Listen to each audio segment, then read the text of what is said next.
Hello friends, ఇక్కడ చూడండి. ఈ గుమ్మడికాయలు మనం చూపించా కదా, ఆల్రెడీ అది జామ చెట్టు అయిపోయింది. ఇప్పుడు ఇది సీతాఫలం చెట్టు అనమాట.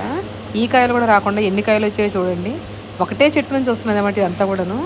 అయితే చూడండి ఎంత బరువుగా ఎంత పెద్దగా వస్తున్నాయి అనేది. సైజు కూడా చాలా పెద్దగా వచ్చాయి.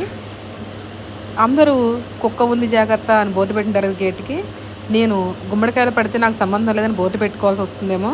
ఎందుకంటే అన్నీ కూడా కిందకి, అంటే డాబా మీద నుంచి కిందకు ఉన్నాయి. రోడ్డు మీద వెళ్ళే వాళ్ళ మీద పడితే తలకాయ పగలడం తప్ప ఏమి ఉండదనమాట.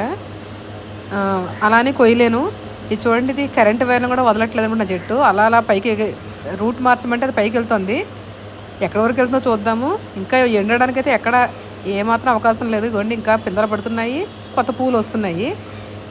ఇది సీతాఫలం చెట్టు మీద ఇప్పుడు వచ్చిన కాయలు అనమాట, అంటే రీసెంట్గా వస్తున్న కాయలు. ఇది కాకుండా ఆల్రెడీ పాత చూపిస్తా చూడండి. ఇదిగోండి, ఇది జంక్షన్ అనమాట. అంటే సీతాఫలం చెట్టుకి జామ చెట్టుకి మధ్యలో అనమాట.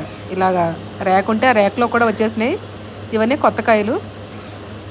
ఈ కాయలన్నింటినీ అసలు ఆ చెట్టు ఎలా మోస్తుందో అంటే నాకేం అర్థం కావట్లేదు. చెట్టు ఏమవుతుందో కూడా అర్థం కావట్లేదు.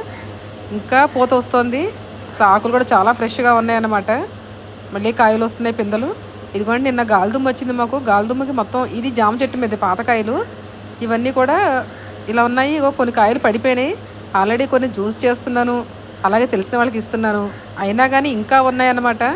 ఇవన్నీ ఏం చేయాలో కూడా అర్థం కావట్లేదు. చూడండి, ఇగో 2 కాయలు కింద పడిపోయినాయి బరువుకి, గాలికి అనమాట. ఇవన్నీ చూస్తున్నారు కదా ఎన్ని వచ్చాయి అనేది. ఈ చెట్టు ఎండుతుంది. ఇగో చూడండి, ఇక్కడ చూపిస్తాను కిందకి ఎలా ఉన్నాయి అనేది. ఇగోండి అలా ఉన్నాయి.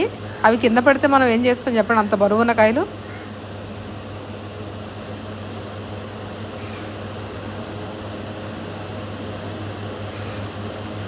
ఇక్కడ ఒక్కచోటే కాదు, ఇంకా కింద నుంచి చూపిస్తాను చూడండి. ఇది ఇండిగో ప్లాంట్. ఇది బకెట్లో ఉంది. ఆ బకెట్లో కూడా ఒక కాయ వెళ్ళి కూర్చుందనమాట. ఇంకా ఈ చెట్టు ఉంటుందో ఉండదో గ్యారంటీ లేదు. అది కూడా తీయడానికి కూడా కష్టం, అంత ఇదిగా ఉంది అది అక్కడ తీగ. అలాగే ఇంకో బకెట్లో ఉన్నది, అసలు దానికి కనిపించకుండా కాస్తున్నాయి కాయలు. ఇదిగోండి, ఇదొక కాయ. ఈ చెట్టు ఇప్పుడు ఎండుతుంది. ఇంకా అవతల పక్కన అయితే ఇంకా పచ్చిగానే ఉందన్నమాట. తీగ ఎండిపోతుందేమో కోసేద్దామంటే ఇంకా తీగ ఎండట్లేదు. ఇవే కాకుండా పైకి మన మెట్ల మీదకి వచ్చేటప్పుడు కూడా ఒక కాయలు ఉన్నాయి చూడండి. ఇదిగోండి ఇలా ఉంది. ఇది పైన పరిస్థితి. చూస్తున్నారా, కనిపిస్తున్నాయి కదా. ఇది కింద నుంచి అనమాట. చూడండి ఎలా ఉన్నాయో. ఇలాగ గనక ఉంటే ఇట్లా ఏం చేయాలి చెప్పండి. ఎవరి మీద పడితే అసలు వాళ్ళ తలకాయ ఉంటుందంటారా? ఒక్కొక్కటి ఇంచుమించుగా 5-6 కేజీలు ఉన్నాయి కాయలు బరువు. కనీసం 4 కేజీలు మినిమం ఉంటుంది అనమాట. చూస్తున్నారు కదా కాయలు. ఇదిగోండి, కాబట్టి నేను బోర్డు పెడతా, కాయల మీద పడితే నాకు సంబంధం లేదు అని చెప్పేసి. ఈ జాంకాయల కోసం పిల్లలు బాగా వస్తారు చెట్ల దగ్గరికి. వాళ్ళ కింద నుంచి జాంకాయలు కనిపిస్తాయి. నాకేమో టెన్షన్ అనమాట, ఈ గుమ్మడికాయలు ఎక్కడ వాళ్ళ మీద పడతాయని. చూడండి ఎంత బాగున్నాయి. నచ్చిందా? నచ్చితే లైక్ చేయండి, షేర్ చేయండి, సబ్స్క్రైబ్ చేయండి నా ఛానల్ని. JS terrace farming.